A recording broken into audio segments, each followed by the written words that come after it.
अद्वैत के स्तर पे या सबसे ऊंचे स्तर पे हम कुछ भी नहीं कह सकते, क्योंकि चित्त तो मिथ्या है, उसका विलीन होना और प्रकट होना सब बराबर है, संभावना मात्र है। तो ऐसा कहना ही थोड़ा सा गलत हो जाएगा कि कुछ हो रहा है वहाँ पे।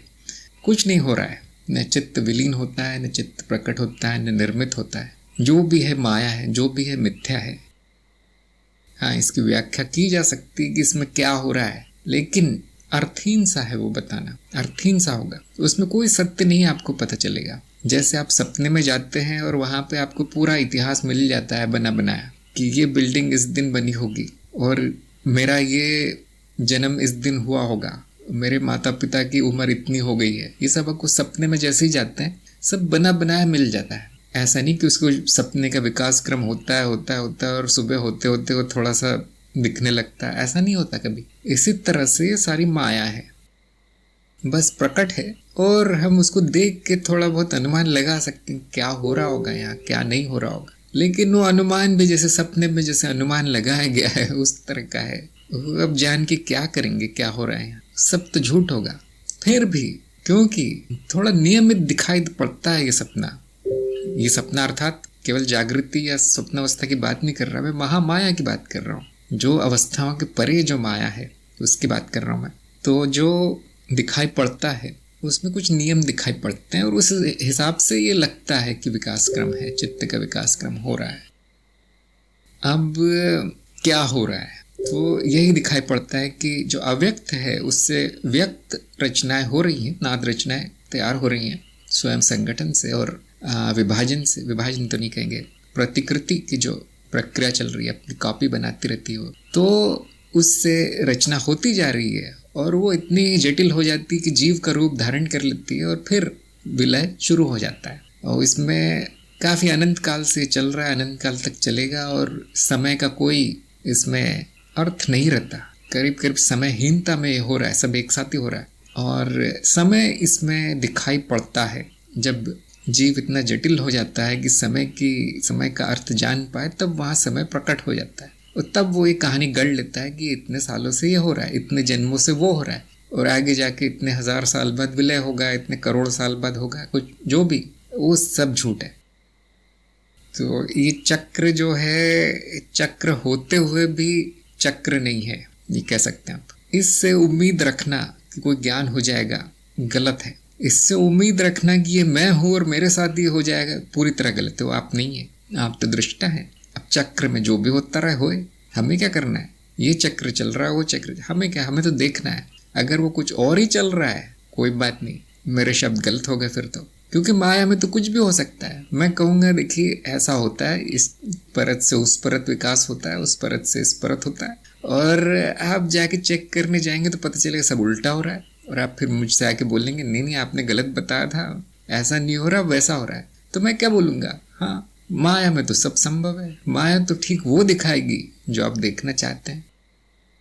ऐसा ही क्यों बताया मैंने, क्योंकि ऐसा ही दिख रहा है अभी, और कुछ सबको ऐसा ही दिख रहा होगा मेरे ख्याल से कि ऐसा विकास क्रम हो रहा है, निर्माण हो रहा है, विलय हो रहा है और ये सब हो रहा है, विकास क्रम होता है चित्त में। और ये बीच में एक जगह अहम भाव आता है और ये अहम फिर तन्मात्राओं के सहारे प्रकट होता है, जैसे कि सांख्य में बताया गया है। और क्योंकि सबको यही दिख रहा है, हम बोल देते हैं यही हो रहा है भाई, बड़े बड़े ऋषि मुनियों ने देखा तो यही दिख रहा है, लेकिन मुझे इस पे विश्वास नहीं होता कभी, क्योंकि मैं ऐसा ऐसा देख चुका हूँ कि जो कि हमारी बुद्धि के बाहर है। माया वो दिखा देती है जो उसका मन है। ये माया में इतनी संभावना है, अनंत है, मतलब अनंत गुना अनंत, कि आपको बस बोलना है कि मुझे ये विकास क्रम ऐसा नहीं वैसा चाहिए, तो वैसा हो जाएगा आपके लिए। देवी को खुश कर देंगे तो देवी कुछ भी कर देगी। तो इसको सत्य न मान ले, ये विज्ञान है। विज्ञान बुद्धि आधारित है, विज्ञान अनुभव आधारित है और अनुभव पूरी तरह सत्य है। जब मैं आपको कार्यक्रम में ये सब बताता हूँ तो ऐसा लगता है कि ये तो पूरा 100% सच बता रहे हैं, तो इतना इतना तार्किक है ये सब, न कितना बड़ा तर्क देते हैं। इसमें तो सारा विज्ञान भी छुपा हुआ है। जो आज तक वैज्ञानिक खोजें हुई हैं वो सारी उसमें छुपी हुई दिखती है। पश्चिमी हो चाहे भारतीय हो चाहे कोई भी, ज्योतिष छुपा दिखता है, सब चीज छुपा दिखता है यहाँ। अब मैं कहता हूँ हाँ ऐसा ही है। ऐसा ही है, उसमें आपको गलतियां नहीं दिखेंगी, दिखेंगी भी तो इतनी बड़ी गलतियां नहीं, छोटी मोटी होंगी। तो मान लीजिए ऐसा ही होता है, लेकिन पूरी तरह व्यवहारिक है वो जो भी वो कहा गया है माया के बारे में। सृष्टि चक्र ऐसा है, लेकिन वो चक्र होके भी चक्र नहीं है। आपको जो अनुभव हो रहे हैं वस्तुओं का नहीं हो रहे, ये सभी ने ध्यान दिया होगा। वस्तुओं का अनुभव नहीं होता, जो प्रतीत हो रहा है वो क्या हो रहा है। अनुभव का अर्थ क्या है? जो प्रतीत हो रहा है आपके सामने इस चित्त के पर्दे पर, इस अनुभवकर्ता का जो शून्यता का पर्दा है, आकाश का पर्दा जिसको हम चिदाकाश वगैरह कहते हैं, मतलब संस्कृत में, वहां पे प्रतीति है, मतलब भ्रम है, बस प्रतीत हो रहा है, उसको हमने कहा अनुभव। यही है, बाकी सब अनुमान लगाया गया है कि ये अनुभव वस्तुओं से आ रहे होंगे, ये अनुभव इंद्रियों के माध्यम से आ रहे होंगे, ये सब अनुमानित है। हम अभी जो जिस अवस्था में है मनुष्य जन्म में, जागृति में, हम यही देखते हैं कि इंद्रियों पर निर्भरता है अनुभव की, शरीर पर निर्भरता है और वस्तुओं पर निर्भरता है। वस्तु नहीं होंगी तो क्या अनुभव होगा, तो इंद्रियां क्या पकड़ेंगी। यहाँ तक कि शरीर भी वस्तु है और शरीर के अंदरूनी अनुभव भी इंद्रियों के माध्यम से हो रहे हैं। और थोड़ी सी गूढ़ जो बात है वो ये है कि जो मानसिक जिसको अनुभव कहते हैं, जो सबको नहीं दिखाई देते, जो वस्तुनिष्ठ नहीं है, व्यक्तिनिष्ठ है, वो भी इंद्रियों से आ रहे हैं। मैं तो इतना कहता हूँ, वो भी इंद्रियों से आ रहे हैं। वो इंद्रियां ऐसी है, उनके नाम भी नहीं, किसी ने खोजबीन की नहीं है, लेकिन जाना जा सकता है कौन सी इंद्रिय क्या कर रही है। सभी अनुभव इंद्रियों के माध्यम से आते हुए दिखते हैं। तो इंद्रियों से जो संवेदनाएं होती, संवेदना का अर्थ होता है कि ज्ञान हो जाना। जैसे आपको दर्द होता है तो हम कहते हैं वेदना हो रही है। वेदना संस्कृत शब्द है, इसका अर्थ है कि ज्ञान हो जाना, मालूम हो जाना, अनुभव हो जाना। तो इंद्रियों से जो वेदनाएं आ रही है, संवेदनाएं, उनका हमें ज्ञान होता है। जो सिग्नल आ रहे हैं, मान लीजिए उसको सिग्नल कह सकते हैं, जो विद्युत तरंगे आ रही है, एक तरह का नाद है, उन्हीं का ज्ञान होता है। और हम ये भी देख सकते हैं कि इतनी तरंगे हैं चित्त की परतों में, इस विश्व स्मृति में, विश्व चित्त में, कि वो सब के सब एक साथ अनुभव नहीं की जा सकते, अर्थहीन सा होगा। तो इंद्रियों का काम है कि उन तरंगों को सीमित कर देना। केवल छोटा से छोटा भाग, जितना छोटा हो सके वो इंद्रियां आने देती है। और ये क्या निर्धारित करता है कि क्या आने दे, वो क्या नहीं आने दे, वो सभी जानते। क्या निर्धारित करता है? वो है आपका जीवन, जीव का जीवन, उत्तरजीविता। जितना जीवित रहने के लिए आवश्यक है, केवल उतना न्यूनतम हमें अनुभव होता है। इंद्रियां जो बता देती है वो अनुभव होता है हमें, वस्तुओं का नहीं होता, हमें शरीर का नहीं होता, चित्त का, स्मृति का अनुभव नहीं होता हमें कभी। ये अनुमानित है कि वहाँ जगत है, शरीर है, इंद्रियां हैं, स्मृति है, जीव स्मृति है, कारण स्मृति है, ये सब अनुमानित है। देखा जो जाएगा वो तन्मात्राएं देखी जाएंगी, प्रतीत होता हुआ दिखेगा बस, बाकी बुद्धि अनुमान लगा लेती। बड़ी अजीब बात है।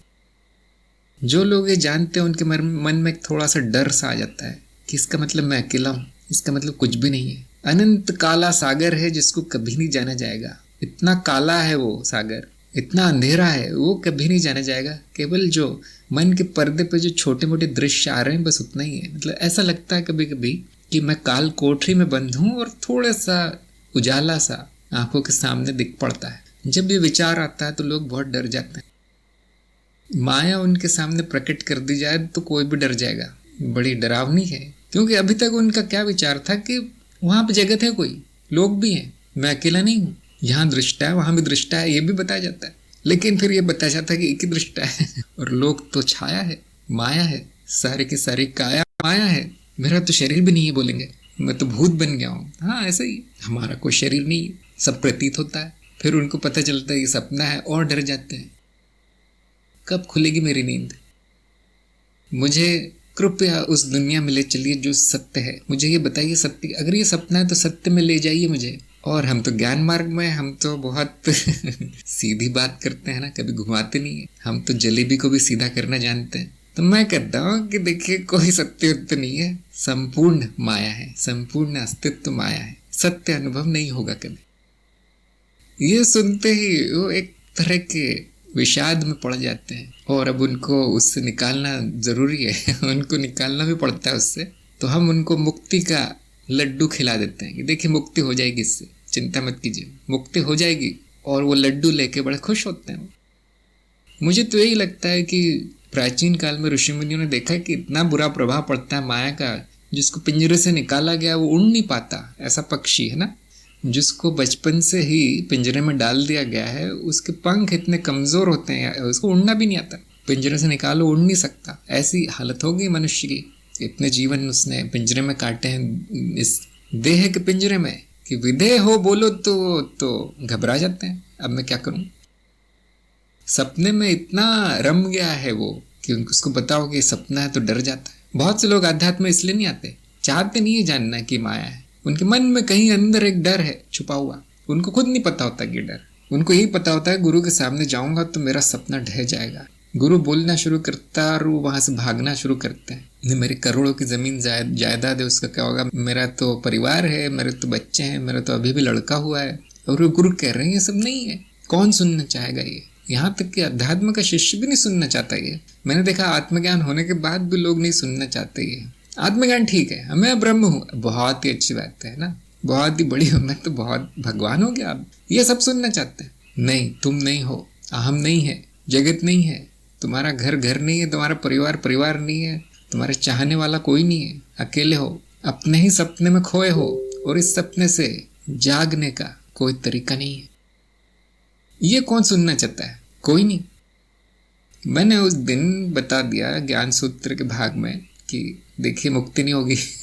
कितने लोग लड़खड़ा गए, देखिए कितने लोग लड़खड़ा गए, उसमें स्वीकार नहीं कर सकते। पुनर्जन्म की माया में ऐसे ऐसे कमेंट आते हैं, नहीं आपकी गलत बोल रहे हो। मैंने कहा ठीक है, गलत होगा, पुनर्जन्म तो होता है। मैंने कहा देखिए जो भी होता है वो होता है, आप उसमें खुश है क्या? हाँ खुश रही, किसने मना किया है? मैं तो अज्ञात में खुश हूँ। मुझे तो खुशी उससे मिलती है जब मैं वहां पहुंच जाता हूँ, जब अब अज्ञात हो गया सब, क्योंकि मैं जानता हूँ इसके आगे जानने का नहीं है। जो अज्ञात है उसके आगे नहीं है। अब मेरा ज्ञान पूर्ण लगता है, मैं वहां खुश होता हूँ। क्या मैं माया से बाहर जाने का प्रयास कर रहा हूँ? क्या मैं मुक्ति का प्रयास कर रहा हूँ? मैं अज्ञात के दरवाजे तक, अज्ञात की खाई तक पहुंचने का प्रयास कर रहा हूँ। आपको मेरे साथ चलना है, हाँ तो हाथ पकड़ लीजिए। मैं अज्ञात की उस गहरी खाई तक आपको पहुंचा दूंगा जहां अंधेरा ही अंधेरा है। नहीं, मुझे डर लगता है। तो ज्ञान मार्ग पे क्या कर रहे हैं फिर? सत्य तो भयानक है।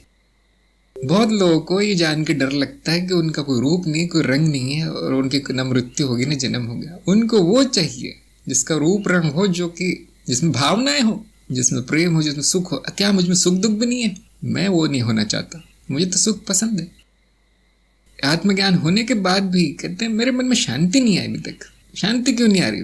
मैंने कहा आत्मज्ञान हुआ या नहीं? हाँ मैं जानता हूँ। तो फिर क्या जानते हो? फिर माया से चिपके बैठे हो। हमें जानता हूँ ये जो अहम है ये इस तरह के विचार पैदा करता रहता है, उसका तो काम ही है, वो थोड़ी प्रतिक्रिया दिखाता है अहम। अब उसको समझ क्यों नहीं लेते? जो लोग स्वप्नावस्था के प्रयोग करते हैं उनसे पूछ के देखिए, वो जो स्वप्न है इतना भयानक है। भयानक इसलिए नहीं कुछ डरावना दिख रहा है, वहां पे इतनी संभावना प्रकट हो जाती है। अब आपका तो मतलब सिर चकरा जाए वहां तो। यहाँ तो मैं जो चाहता हूँ प्रकट हो रहा है, या तो मैं जितनी दूर जाता हूँ वहां प्रकृति प्रकृति है, सृष्टि सृष्टि, और वो है जो मैं चाह रहा हूँ। सपना ही जागृति हो गया।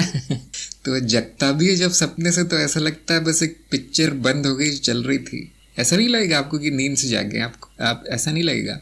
जागृत स्वप्न जो है, चेतना स्वप्न से आप बाहर आएंगे तो ऐसा लगेगा बस एक दृश्य खत्म हुआ, दूसरा दृश्य चालू हुआ। अब जब वो देखते हैं कि दृश्य बदल के जागृति का हो गया है, तो क्या सोचेगा कोई? यही सोचेगा कि ये भी सपना है। इसलिए बहुत लोगों को करने के लिए मना किया गया है। जिनकी मानसिक स्थिति डामाडोल है उनको मना किया गया है। नहीं तो ऐसी ऐसी विधियां है उसमें जागृत स्वप्न में जाने की, 2 दिन में पहुंचाया जा सकता है। लेकिन मैं जानता हूँ क्या होगा उस आदमी का। इसलिए पहले चेतना दिलवाई जाती है, उसमें पहले उसको परिपक्व करवाया जाता है, पक्का किया जाता है। माया माया माया माया इतनी बार बोल दिया जाता है उसके सामने कि अब उसको डर नहीं लगेगा। माया का चेहरा देख के आप घबरा जाएंगे। विराट है।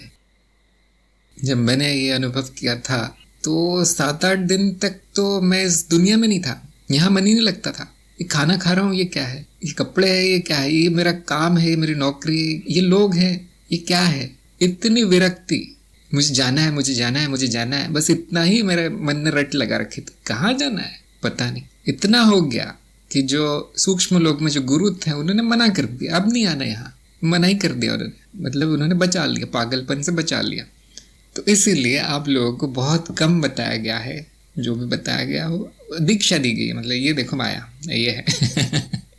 इंद्रिय जनित है। हाँ जी इंद्रिय जनित है, इसी में खुश रहिए आप। इतना जान लीजिए इंद्र जनित संवेदना का हमें अनुभव होता है। अगर आपको सब होने लगे तो बहुत डर जाएंगे, सबके लिए नहीं है।